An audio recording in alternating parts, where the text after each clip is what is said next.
And here we go. What's up, Tobe? Hi, Steven. What's going on? It's good to see you. As usual. Things are This is good. number. Yeah, things are really good actually. Number 7. How you feeling about it, huh? Love it. Love it. Woo-hoo-hoo. I'm having a Well, lot of fun. I hope I everybody got else this thing is that says too. video audio previews are available in the recording sidebar. I don't know what that means. It's the first time I've ever seen that. All right. Anyways. Yeah, it's really good, man. I'm excited. This was a good one. I was really happy to go back to this one. Because this one was another one in 84, man. We've been doing 84, 85. Yeah. It's good years. Yep. Great years. And when I watched it, I realized, oh yeah, this was like kind of a turning point for horror movies, because it became if you think about Mike Myers and Jason Voorhees, they're the more of the physical, kind of like what you were talking about with It Follows. It's just this physical presence.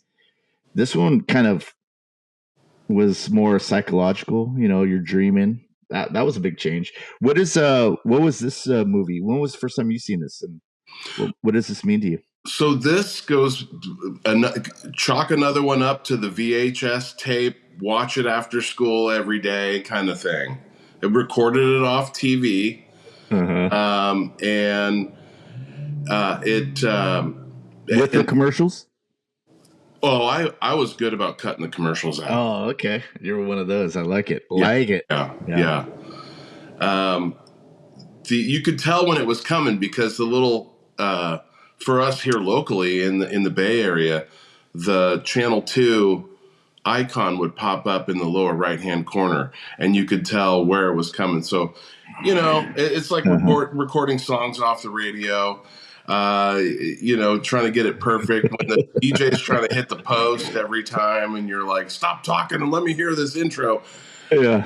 But so even at 12 years old, I was pretty good at this. I was pretty good at you had your technique down. Dude, no tickling or nothing.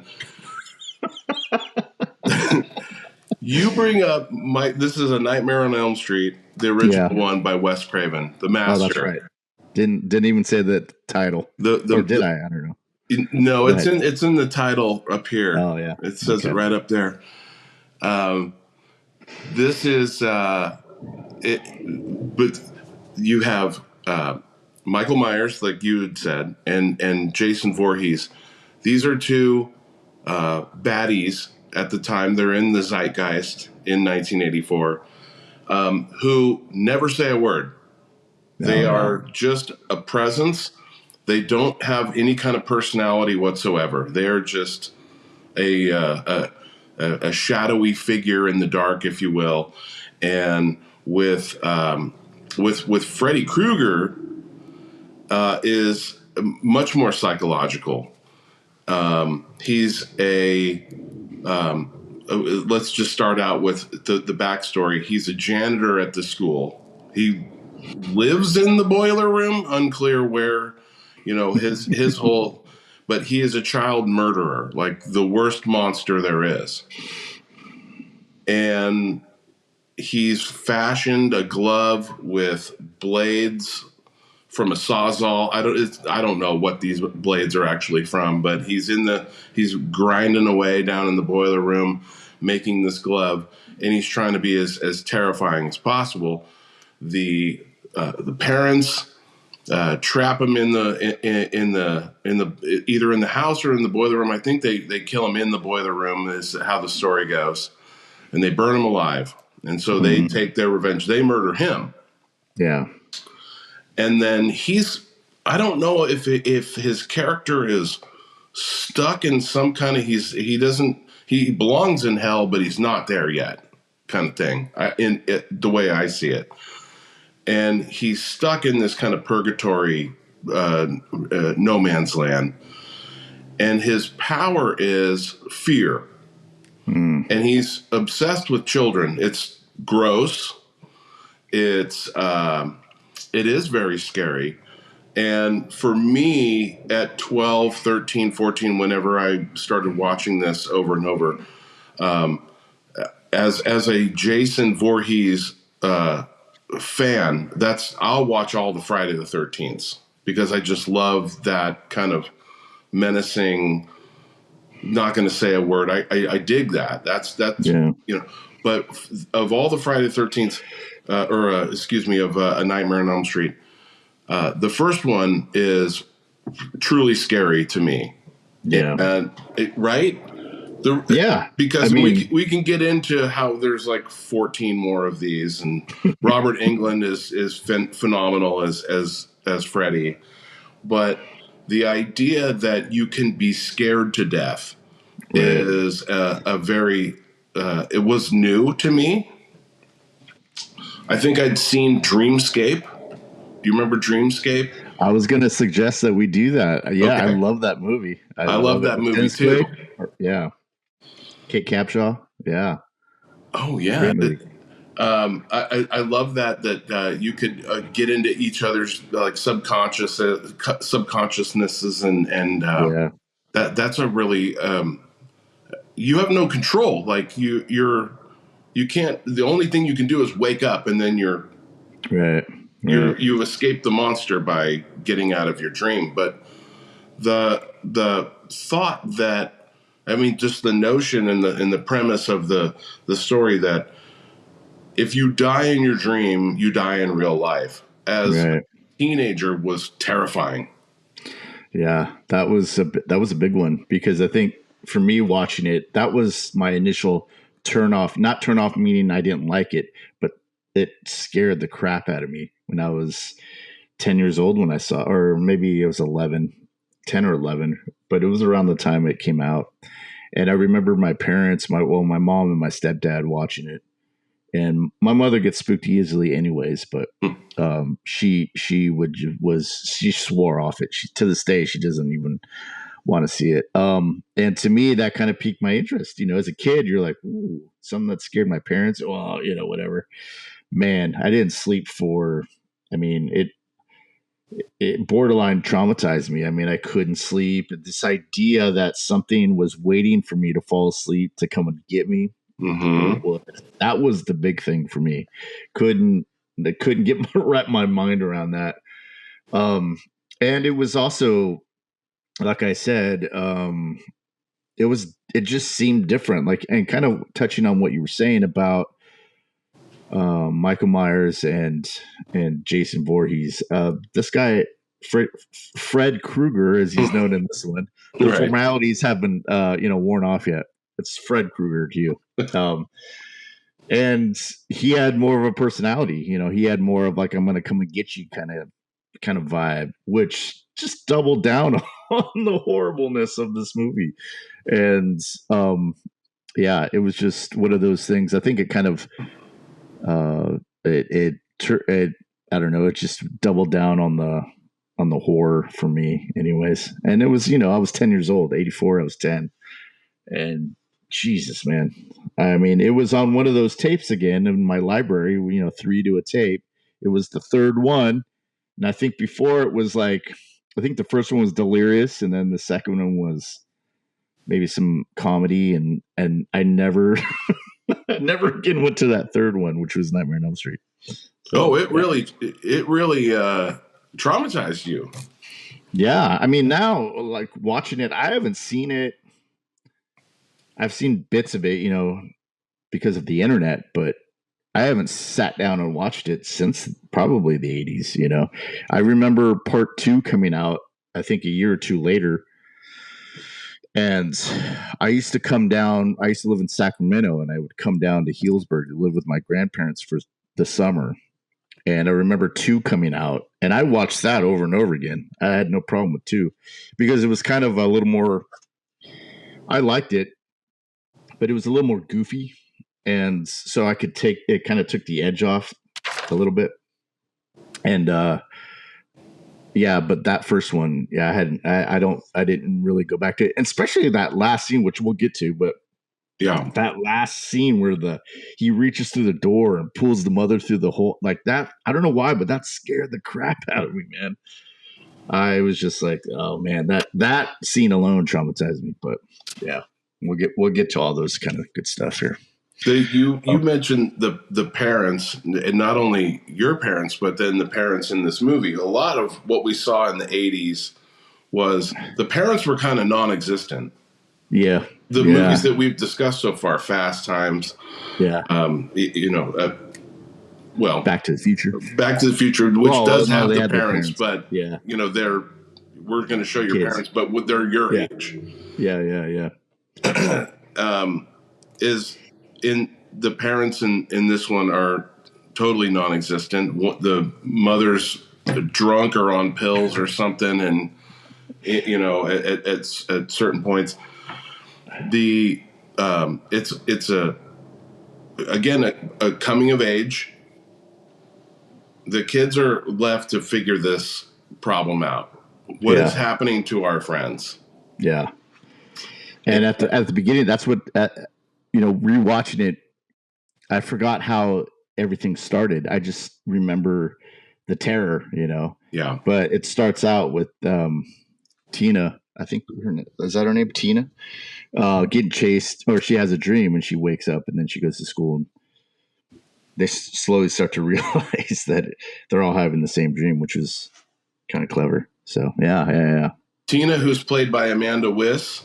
Yeah. From Fast Times. Fast Times, yeah. And you're right. They are something happens where they are all having the same dreams, and they get to talking about it. Yeah. Like, why aren't you? You look tired. Oh, why you look so tired? And this idea that the problem with you're kind of damned if you do and you're damned if you don't. We figured it out. Okay, he's going to kill us in our dream, and it doesn't take very long to figure this out in the movie. It's still like Act 1. Right. And so, hey, problem solved. Just don't go to sleep. Now, the problem with not going to sleep is you will go crazy. Right. And the way Wes Craven crafted this is that it's so good, especially during like Act 2, where they're fighting sleep. And then they get to a point where, as the audience watching them, you're not sure whether what you're seeing on the screen is them awake or asleep, and they don't know if they're awake or asleep, and that's scary too. Just in that part of it, because I think a lot of what got me as a kid was thinking, oh, they're awake. Okay, cool. Wait, how is he still chasing her? Wait, what? Yeah. And then you're right. It's that thing of trying to figure out: is this my wake? Is this real? Am I sleeping? And I think once they figure it out, that kind of changes the movie into kind of a straight ahead slasher, which is fine. It still scared me. But there's that shift toward the end when I want to call her Heather, but Nancy figures it out, and those those medical scenes reminded me of like The Exorcist when she's going through all those medical procedures, and it kind of brought me back to that of like, what's going on here? We're running all these tests, and it was kind of a shorter version of that. But yeah, that's still gives me chills, man. That's right. And as you had said, the reason why I'm not a big Michael Myers fan, but I do appreciate that Michael Myers is scary and that he's got one gear, Right.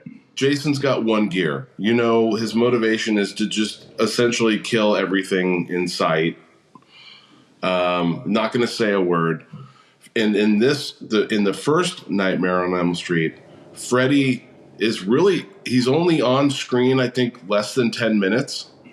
Yeah, something like that, yeah. He's not the star of the show. Right. He's really not. There is no star of the show in this movie. It's unclear who exactly is the main character, really. I mean, I guess you could say it's Nancy. Yeah, I think it becomes that. I think it starts out kind of like a group project. And then as each one kind of... I think Nancy comes to the realization a little quicker than most. There's that funny scene after what's her name? Weiss. Tina gets killed when she's in bed with her boyfriend. Right. And then the boyfriend kind of like follows Nancy the next day or something. And then they all the police. That was a funny show. But I think from there, I think Nancy's kind of um, because he's saying, "Oh, it wasn't me." She was getting cut, and I couldn't see who it was, and so I think from there, I think she kind of gets on this quest of like, all right, well, if it wasn't him, and then she gets to the idea that maybe they're the dreams that they're sharing, and yeah, creepy, man. That the what you're and I think I know what you're talking about when if you're being attacked by Freddy in your dream, what's Fred. happening to you in the real world is actually happening to you. Yeah. And Tina, it's Tina, right? Tina, man, Yeah, Tina. is they wake up in bed. The boyfriend in his tidy whities is like, "What's going on? What's going on, man?" And she's thrashing around the room, gets pulled up, Yeah. splashed in real life. You see the. Yeah. Then she goes up the wall, over the bed, and this is CSI. This is an open shut case, right? Yeah. He's Locked covered in from the blood. inside. They're the Yeah. only two people in the room. Nothing else makes sense. So he flees out the window. Yeah. And Nancy's thinking, something more going on here. Right. Yeah. She's good. Yeah. Oh, she good. She She's terrible. She good. Let's get to just kind of like a basic kind of just random facts here. Sure. So this was only made for the budget was only 1.8 million, which I did not even. I thought this was the typical 10 million. I mean 1.8. That's scary, and it grossed what $25 million. Yeah. And 57,000 was for special effects, which was some guy named what was his name here? Jim Doyle, which he went on and did like The Nutty Professor, Loaded Weapon. He also did Breakin' 2, Electric Boogaloo. Hell yeah, dude. we need to talk about that one. But, do we? Yeah. And so here's some things when I was watching it at the beginning. Here's some things that I think whatever happened to.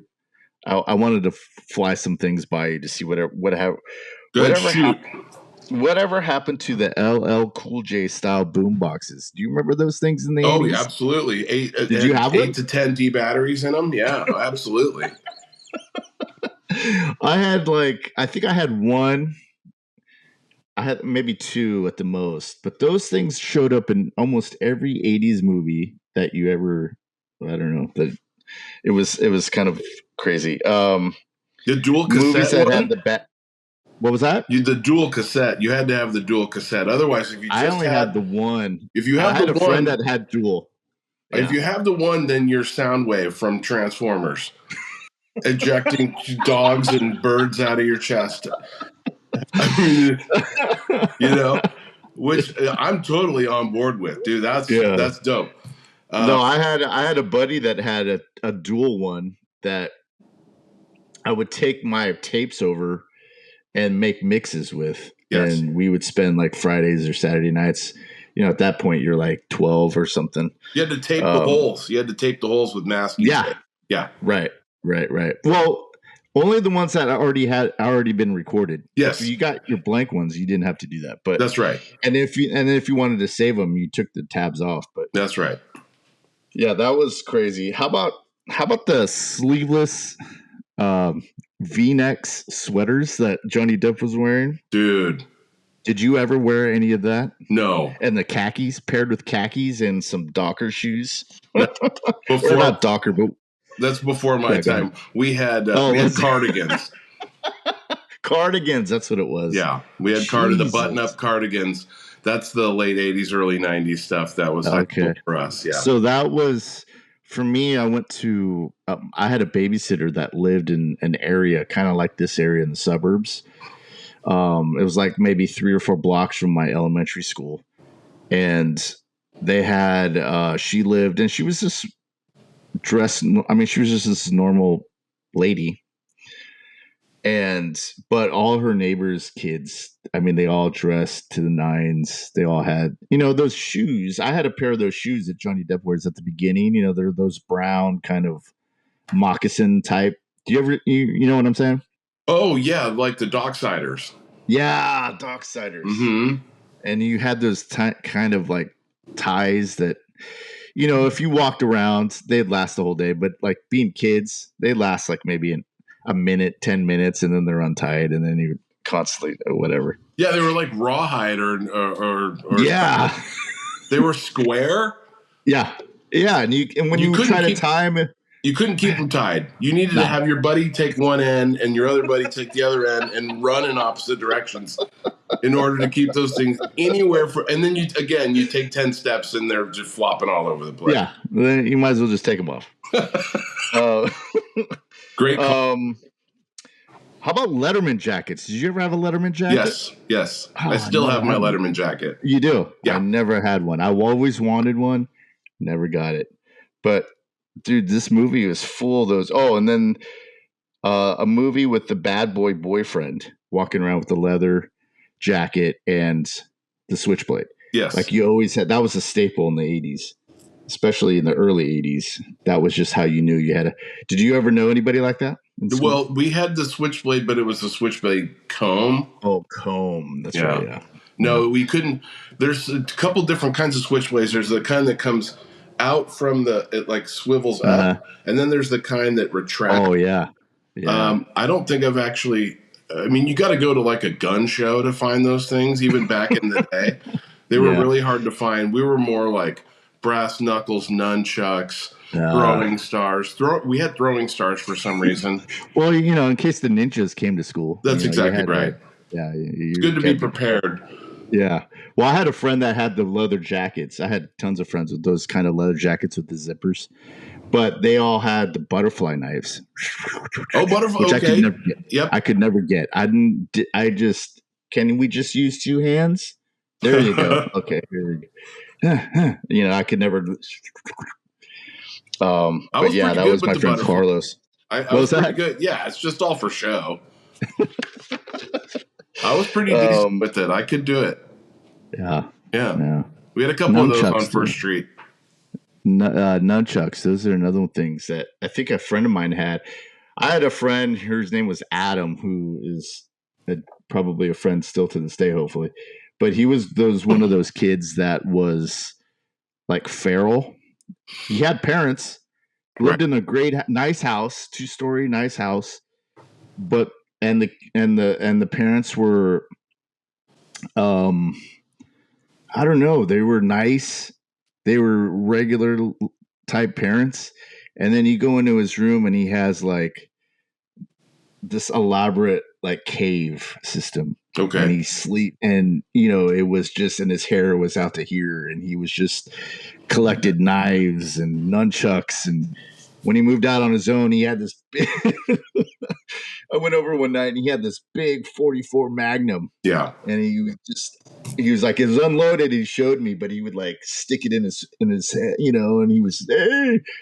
And it was, so it was that borderline friend of like, I don't know whether, I'm glad that he's friendly to me, because if he wasn't, I would definitely. That's right.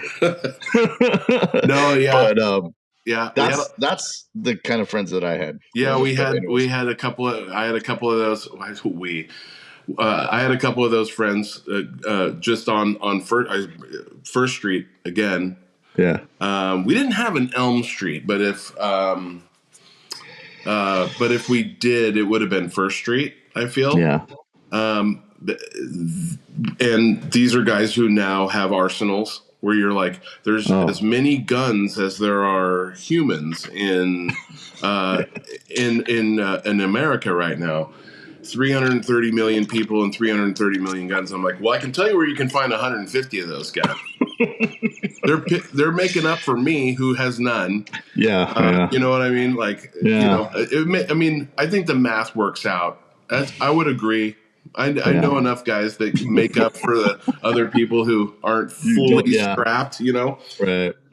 You never know. Hey, the war could pop off at any time. We've all seen Red Dawn. It's good to be prepared. Red Dawn. You know? That's another one we should do on this channel. So if you tell me that was made in 1984, I'm going to slam this iPad shut right now. We are stuck, my man. All right, well let's get back into the movie, man. Let's so where were we? We were at we were talking special about effects were only $50,000, and I would imagine that most of that was the blood shooting from the bed up into the ceiling when Johnny Depp, this is his first credit, by the way. This is the first thing Johnny Depp ever did, introducing Johnny Depp. Yeah. And we don't see him get killed. He gets sucked into the bed, and then there's a volcano of blood, and his mom walks in. Oh no! She's beside herself. Oh, well, that was a congresswoman from the movie Breaking 2, Electric Boogaloo. Oh my God! Yeah, she plays a congressperson or like a town committee type person. Anyways, go ahead. No kidding.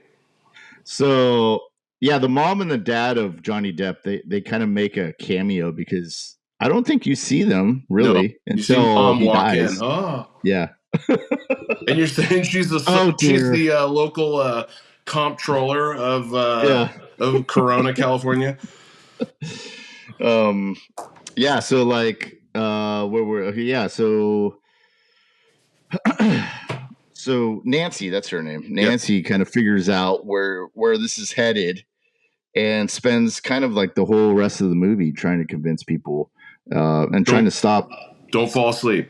Yeah, don't fall asleep. I remember Johnny, or what's his Johnny Depp's name? Glenn was, he was the only one. He was supposed to wake her up one time when she's kind of trying out this theory of hers of, if I can bring him out, you need to. What did she say? You need to clock him. Or something like that. Yeah, that's right. And he's like, huh? That theory is so when my brother and I watched it on Friday night, and I was worried that theory of how are we going to stop this guy? How are we going to kill a ghost? I mean, essentially, like he's not is he a demon? He's only in your dreams. How are we going to stop this from happening? And what she figures, look, if he can kill us in the dream and what happens in the dream happens to us in real life, if I grab onto him in my dream and then you wake me up, then we can pull him out of the dream. And then now you've got a guy with a bladed hand who is now totally real and running amok. I mean, so many things could go wrong here by this. Right. But I was thinking, will this hold up? I was worried that I was like, ugh, because this was scary to me as a 12-year-old. Right. Like, can you pull something out of your dream and just the whole physics behind it? I don't know. But I was worried, and I was like, it kind of holds up. Yeah. I mean, if you keep it into the context of this is in the 80s and this is a horror movie. Yeah. I mean, the whole thing kind of holds up in the way of like, it was just very innovative, I think, because like I said before, and we keep kind of harping on the point of like, the horror movies before where you had Jason and you had Mike Myers, it was kind of this thing that cannot be killed, but it was physical. You could, stab it, you can shoot it, whatever. It's kind of like that It Follows type of idea, Right. But this one was more of like the psychological stuff, but it was also kind of a metaphor, I think, for the people. I think, which why it touched a lot of people. I feel like is that it just played on your fears. So whatever your fears were, and you would dream about them. The idea that actually that you could bring those fears and manifest them in reality, I feel like that. For us kids, it was the scary monsters coming after us. But I think for adults, maybe it was because of that. It was this thing of my fears becoming reality what can I do? What can I do to stop this? And I think that's why it left so much of a mark on especially the culture of that time. You're in the mid '80s. You got Reagan again, still Yep. there. Yep. And you had the Cold War, and you had all these fears nationally, but you also had, I don't know if you're going to make rent or if you're going to put food on the table, Right. whatever it was. And you had that at times. So I think that's why it made such a big impact. That's my opinion, anyways. My opinion on that. Yeah. The going to sleep was. I mean, if you're already afraid, how many times have you laid there, even as an adult, and like sometimes you're just like, we're afraid of different things now. You can call it anxiety. You can call it like, what is really scaring you. And it's hard to go to sleep if you're scared. These guys, you would think, harness that fear. This is going to keep your heart rate up, and you don't need to drink pots of coffee or take mini thins or whatever you did back in the 80s. Hang on, I know.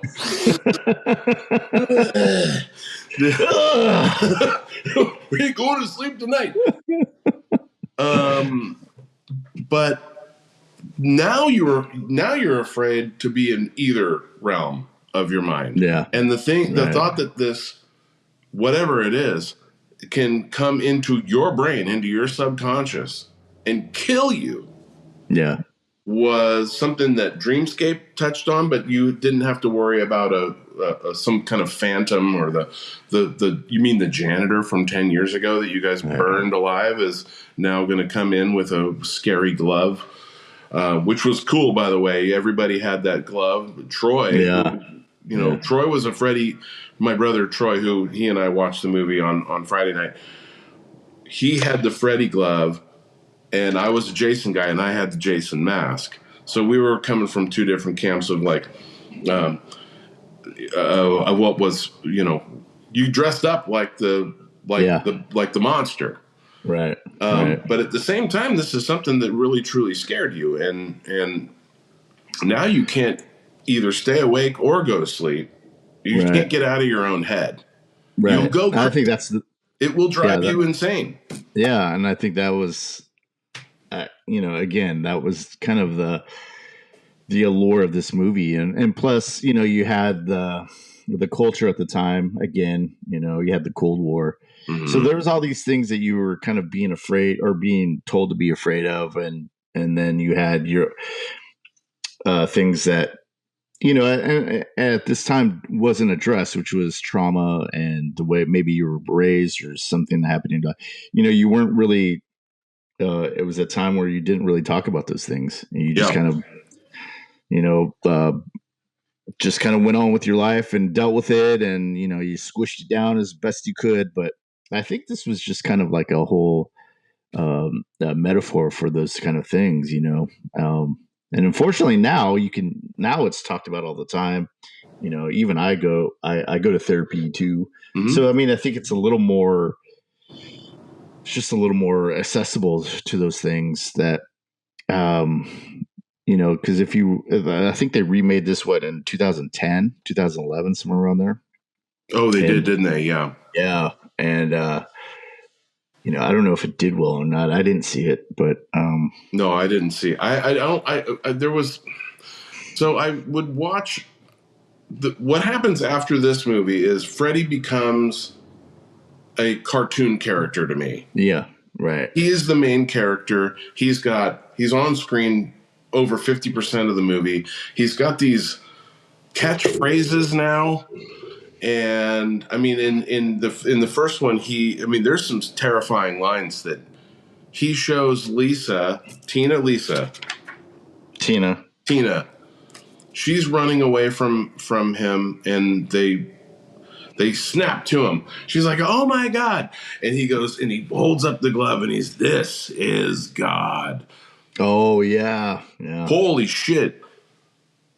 Are you kidding me? That's and I'm in like an altar boy at the time at the oh wow that we were going to, and I'm like, can you say that? You know, like questioning, like, this is truly terrifying now. Yeah.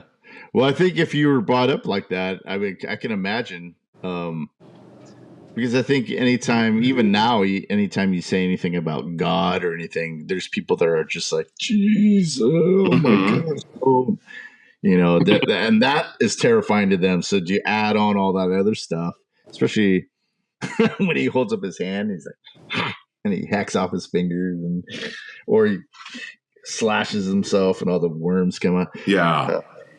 Oh, crazy. I think when Johnny Depp is trying to stay awake, right? And Johnny Depp, whose only job in this is to wait, make sure I don't fall asleep, and of course he does. And then he's in his room, he's at home, and Nancy is at home, and he's on the bed. This is when his death scene, and he's trying to stay awake, but he's got his headphones on, he's got the cans on, and he's got the TV on his chest. Yeah. And of course he falls asleep, right? Right. But as he's falling asleep, Freddy's like head starts pushing through the wall. Oh yeah, that's at the beginning. That's the first kill. To Nancy, isn't it? Yeah, he does that. Nancy's sleeping in Tina's room. Tina's getting railed by her boyfriend. That's right. That's right. And Johnny Depp's on the couch. That's right.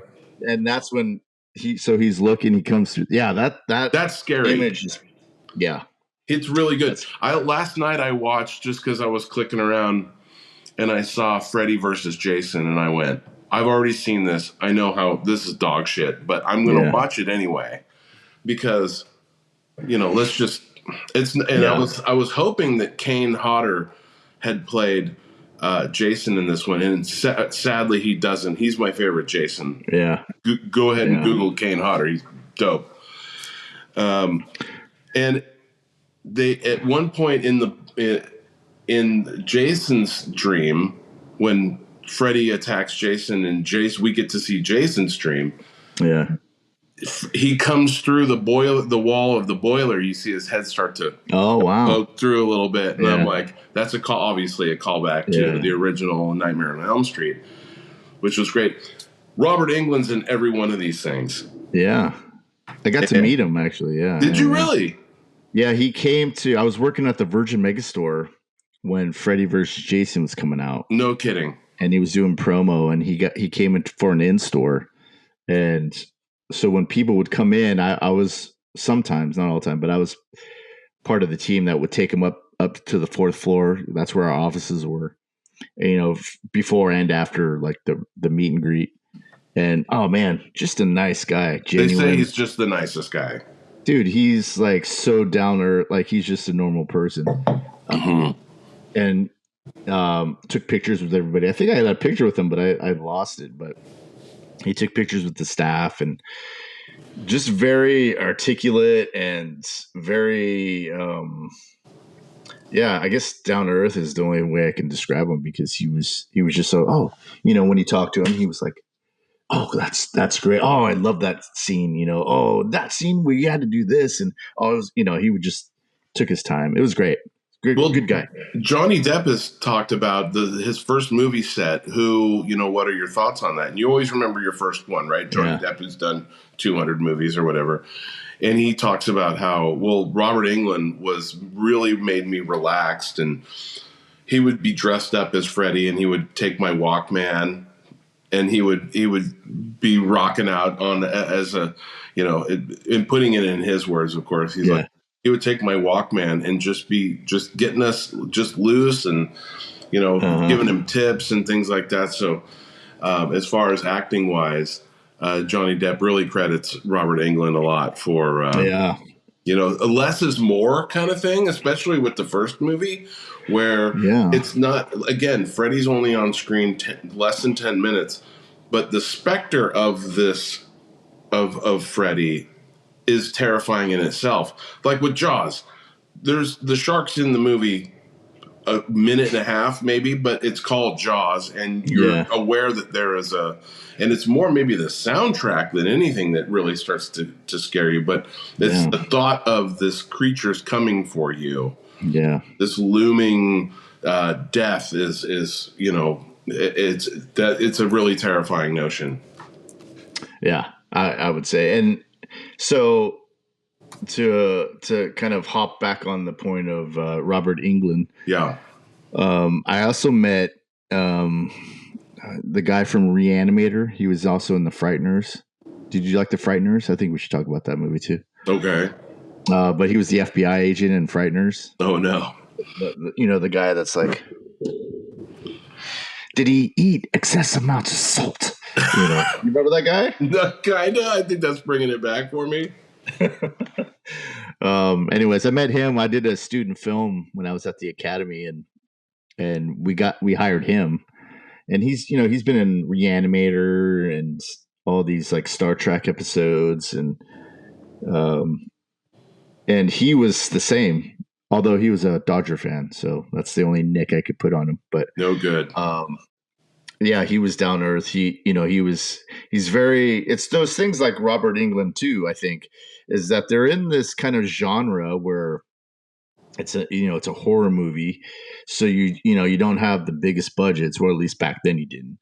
Uh, those movies, even though they made a lot of money, 25 million, 20, 25 million, 15, 15 if it's a lower budget, 10 to 15. So it's like, they're in this medium, which is kind of not the most popular, but they know their place and what they're doing, and they're able to have fun and not have an ego. And what am I doing here? Why am I making because I think, with the talent that we had on the student film, the dude is only making like $5,000, I think, 10 grand, something like that. Okay. And after every shoot, we'd shoot for like 12 hours. And then he'd be like, oh, I'm going to go get sushi at this restaurant. Anybody from the crew want to come? And, I never went because I was always broke when I was living in San Francisco. But, Right. yeah, it was just kind of like, they're just nice people. And there are nice people in Hollywood. It's just kind of hard to find. For Yeah, sure. so, And this yeah. speaking of the budget, this is the movie that saved New Line Cinema. They were about to file Yeah, that's what I read. Yeah. Keep going. and Yeah. this pulled. They were this close to filing for bankruptcy.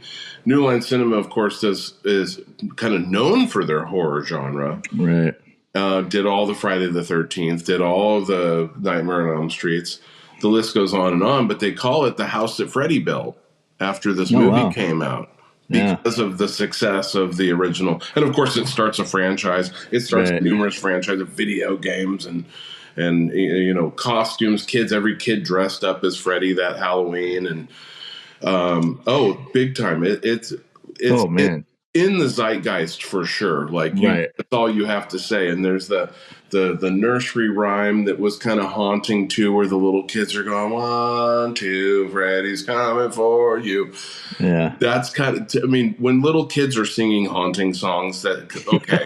I mean that I just creeped myself out just singing that. But don't do it. You know what? Don't do it.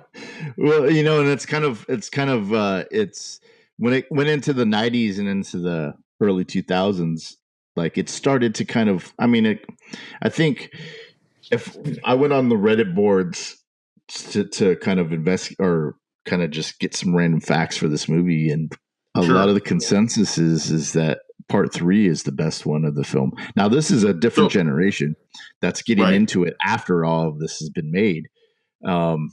But yeah, the consensus I get is that part 3 is the best one of the series. That's a Dream Warriors. Yeah, Dream Warriors. Okay. And I only saw that once or twice, and I don't really remember. I remember it has an Arquette in it. It was like her first movie, maybe, or one of her first. But it was. And Heather Langenkamp is back as Nancy in that movie. Oh, is that right? She's not in the second one, but she's in the third one. Yeah, she's not in the second. She also comes back for Freddy's Dead. Yep. I think the last 2 or 3, right? Maybe the last one. I can't remember. But it was just sad to watch, kind of. And the same thing goes with Friday the 13th, and also Halloween, as you've seen in this last 10 years or so, trying to make this comeback. And I just think that it's, it has to be, it should be just left back in the 80s and maybe 90s. Right. Because you can appreciate you can appreciate the kind of innovation at the beginning, and then by the end, you can appreciate the kind of campiness that it becomes, and that to try to recreate that is just kind of a losing battle because you're not going to capture that. Just try to do something else, which they are. I think Blumhouse. I heard, and I can't be 100% on this, but I heard that they're going to try and redo the Friday the 13th stuff. But I'm like, dude, just leave it, let it go, man. That's right. That's right. And they did do they did remake Friday the 13th, and they combined like chapter 2 and 3 into one kind of movie. Like he starts out with the bag on his head, and then he picks up the hockey mask. That's really? Yeah, that's 2 and 3, and then 4 is my personal favorite. That's got Corey Feldman in it as okay, Tommy. Tommy, is that his name? Yes, he plays Tommy, and that one is my favorite of the group. So, answer me this. Yeah, there's one scene, and I think it's either 3 or 4 or 5, one of the middle ones, where this scene traumatized me, but it was like a guy goes down into like the basement or something, and Jason like starts stabbing him, and he's like, "Oh my god, he's killing me! Oh my god, go leave!" And they run back up the stairs, and I'm just like, "Oh god." That I don't know for some reason. Do you know which one that is? That's 4. That sounds like 4, yeah. Okay. Because they're not at Camp Crystal Lake at that point. He like tracks them back home. It's certainly not 5 because Jason's not in 5. Is that the one where it's the ambulance driver? Oh, I saw that one in the theaters. But that's the first one. That's the first one that Kane Hodder plays Jason in. Oh, okay. That is the first one. I thought. Oh, okay. All right. He plays the Jason that's the ambulance driver, and then 6 is a new beginning. Yeah, no. 6 is the final chapter. It goes 5 is the new beginning, and then 6 is the final chapter. That's where Tommy goes, and he's got to go back to Jason's grave, who's buried in the ground, and he digs him up. Classic blunder. Digs him up. And then is like stabbing him with a big like metal rod, and then lightning strikes the rod, and that reanimates Jason. So there's zombies. Him, Michael Myers. You're trying to kill this zombie. They have immense power somehow. Like they're very, very strong. He punches you, and you fly all the way across the room, kind of thing. And the difference between those type of menacing. One just no personality at all. It's just they have just one motivation. They're like a Terminator. You don't have any personality. Yeah. That's what makes Terminator 2 so good, is that they gave the Terminator personality, and that's why 2, in my opinion, is sometimes better than. I enjoy Terminator 2 more than I enjoy the original Terminator. Yeah, see, that's where we differ. I love the first one. I love the grittiness of the first one. And I think the second one for me, I love it. I'll watch it. Right. If it's on, I'll watch it. But for me, the second one is more Hollywood. It's more polished. They give them the personality, like you said. But for me, it just made it too nice, I think. And I think the first one, what attracted me to the first one was the grittiness of it, the idea that this thing has no feelings, it has no personality, and that just made it scarier to me. Whereas in the second one, I think it becomes, now I know why you cry, and all that kind of stuff. Which again, it's not like it's a bad movie at all by any means, but I prefer the grittiness of that first one. It's a lower budget, and I can understand why James Cameron poured so much money into the second one, because he has the talent to do that, if anybody does. But I think in lesser directors, I think that's kind of sometimes that's like the kiss of death. But yeah, go ahead. I didn't mean to interrupt, but go ahead. No, that's. So the Friday the 13th one that I saw in the theaters was I think it was the ambulance driver one, where she has like the telepathy type of power. Oh yeah. That's and 6. Is that 6? 7. Yes, Yeah. yes. You're right. She has like she's a PK. She's got PK ability. Yeah. And yeah, because the one before they That's kill him by right. I drowning. forgot about that. Yeah, so the one before they drowned him and he's stuck under that pier. And Right. then in this one, for somehow um with her power, she kind of reawakens She him. reanimates him. Yeah, Yeah. not knowing that she did, but he comes back up and that's the whole movie commences. That's Whoa. right. Yeah. And they always had like that secondary title. You like Break Into Electric Boogaloo. Yeah. Well, that it's then a new chapter or the final chapter, or Right. new beginnings, and yeah, lofty expectations. Friday the 13th, and then there's I'm gonna one have where to he's in look for that space. one because she was like a formidable foe for Jason. Yeah, well, it's a different way of attacking. Yeah, that's right. It wasn't physical. It was like, I'm gonna explode your head or whatever she did at the end. There's no stopping him because he ends up in space in like the year 2500 in Jason X. So Yeah. what are we even talking about, right? I saw that one on late night HBO. I used to come in. It was in my high school years. I used to come in on the weekends, Fridays or Saturday nights, 2 a.m. I'd get in my room and I was like Glenn from. I had the little TV. Nice.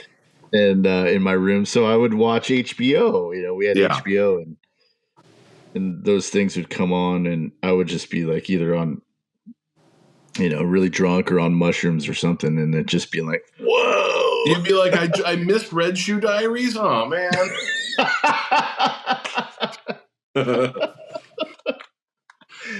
Red Shoe Diaries. That was awesome. You were too that was late. Showtime. Oh, I'm sorry. Oh, I'm terribly sorry. Yeah, get your cable channels right. Sorry, man.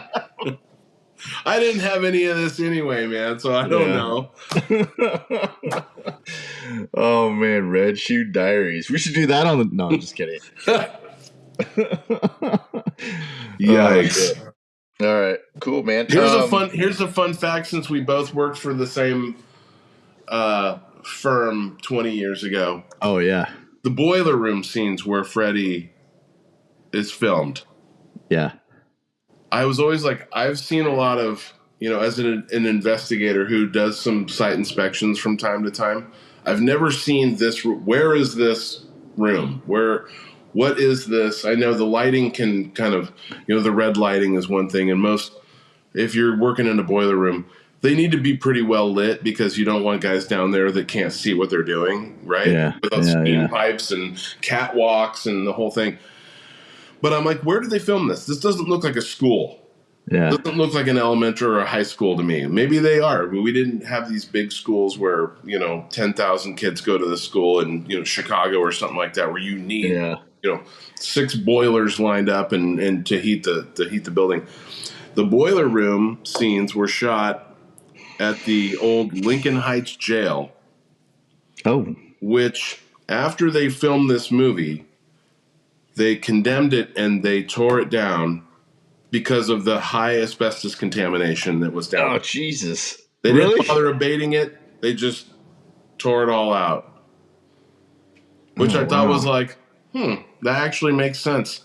You can't go back and come see where we, you'll go to Hollywood and you'll come tour where we filmed. No, not this place. Can't go to this one. Can't see where they filmed the original Nightmare on Elm Street because it gone. Well, would Heather Langenkamp, would she have a asbestos claim then? Asbestos? Well, she certainly was exposed to it down there. Yeah. Yeah. Oh, wow. Yeah. That's 40 years ago. Well, that's how the guy from Trading Places and Breakfast Club, the teacher or the principal from Breakfast Club, that's how he went out, right? That's right. That's right. Meso? Yes, he died of mesothelioma. What was his name? Oh shoot, I love Yeah. him. 2 Yeah. weeks. Yeah. 2 weeks. I got you. And from Die Hard. Oh, that's right. Dwayne T. Robinson. So good. Yeah. Yeah, I'm going to he remember was a his good. name when we hang up. But yeah, Yeah. Breakfast Club, Die Hard. Oh, he's so good. Yeah. Yeah, it's not from acting, although there is. We had some cases where the Hollywood. What did we call them? The Hollywood plasterers case, because those guys would use plaster. Lots of plaster. So like the stucco Yeah. products and the joint compounds and stuff like that, those all Yeah. are usually like about 15% chrysotile or chrysotile. Excuse me. But shoot, I almost had it. It starts with a P. Oh man. Yeah. Anyway, I wanted to throw that out there. Well, What are yeah, your because last thoughts on this one here? Wes Craven, like, where did he come up with this idea? So Wes Craven got this idea from reading articles in the LA Times about the Hmong tribe of that there was these series of stories where people were claiming that they were dying in their sleep because of nightmares. And he went, wait, when was this? This was why he wrote the movie, why he wrote where he came up with it. And his friend, when he was growing up, he had a paper route, and he and his buddy used to have a paper route, and his buddy's name was Fred Kruger. So he named he named the baddie, the heavy, Freddy Krueger. But he was inspired by this series of articles in the LA Times about people that were, I think it's a Vietnamese people they lived in Los Angeles, a community of Vietnamese people, Hmong, and they were saying that they were being terrorized. They were all having nightmares, and some of them would die in their sleep. I'm assuming it's heart attacks or maybe they were, I don't know, but you can look this up on newspapers.com if you have, or on Ancestry. If you have Ancestry.com, you can look at the old LA Times in the late 70s, early 80s. There's a series of, like in LA, like Fletch. Right. If there was, what was his name? Jane Doe. The Jane Doe character would be writing investigative reporting on people. Yeah. Oh, okay. That there's people in our community, they're dying in their sleep, and it's because of these. They're claiming that they're having these horrible nightmares, and then one day they just wake up dead. Oh, geez. Yeah. So you can look it up. Wow, you went deep on that one. I had no idea. I never heard of that. Sweet. Well, I am an investigator, and I like to make sure that I vet these. So I'm like, is that true? Because I read it on IMDb. Uh-huh. Is that true? So I clickety clack and looked up, and was it under the part in IMDb? It's what? Yeah, it's under the trivia part. Yeah. Oh, okay. I looked. Okay, I didn't see that on there. I skimmed through that. Paul Gleason was the name. Paul Gleason. Yeah. Knew it started with a P. Yeah, you're good with the P. He died of mesothelioma. Anybody else from Hollywood that you can think of that died of mesothelioma? Yeah, the lady from Bewitched, the grandmother. Yes. She was. They did, and back at, I think it was in the 60s. She did a movie with a couple other actors, or a whole cast, at this one place that had raw. I don't know the stuff that they make asbestos at. I don't really know the science behind it. And so her and the whole cast ended up dying of. Oh my God! Angus Moorhead, I think that's her name. Yeah. And I think the movie not Angus, Agnes. Agnes, that's right. Angus. Angus. We'll cut that out. We'll work on that. Yeah, cut that. Yeah, we'll be right back. But yeah, the movie she was in, I guess the whole cast that worked on that location ended up dying of meso or some sort of cancer related link to that stuff. How about that? Crazy. Well, back then you just didn't have it. You didn't have the regulations you have now. It's true. I mean, yeah. You didn't have. You did.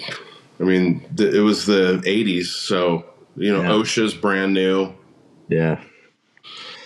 You got kids. So you got kids riding down the road 80 miles an hour on a wheelchair in the 80s. Just, the more I think about that scene and poor Corey Haim, may he rest in peace. I'm still laughing about that, man. Are you?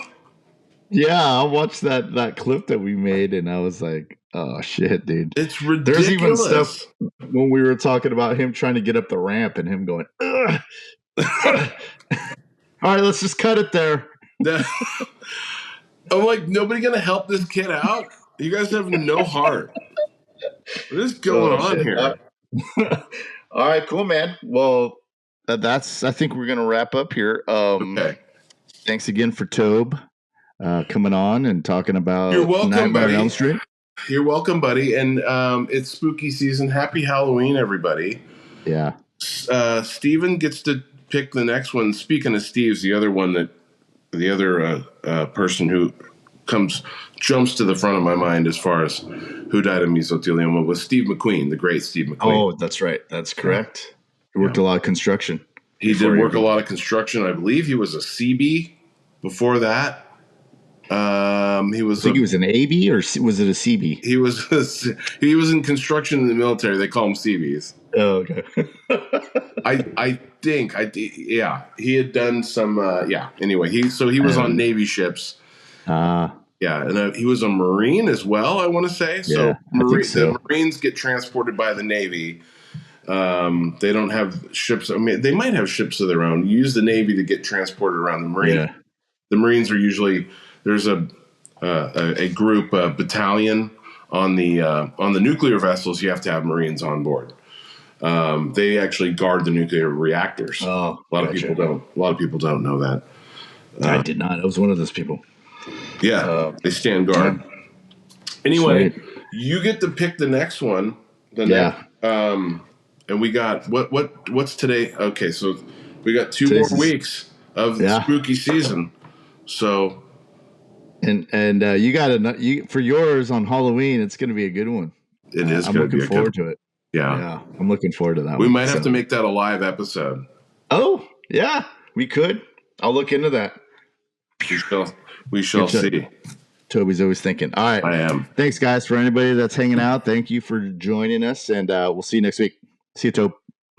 See you, Steven. Thanks. Bye.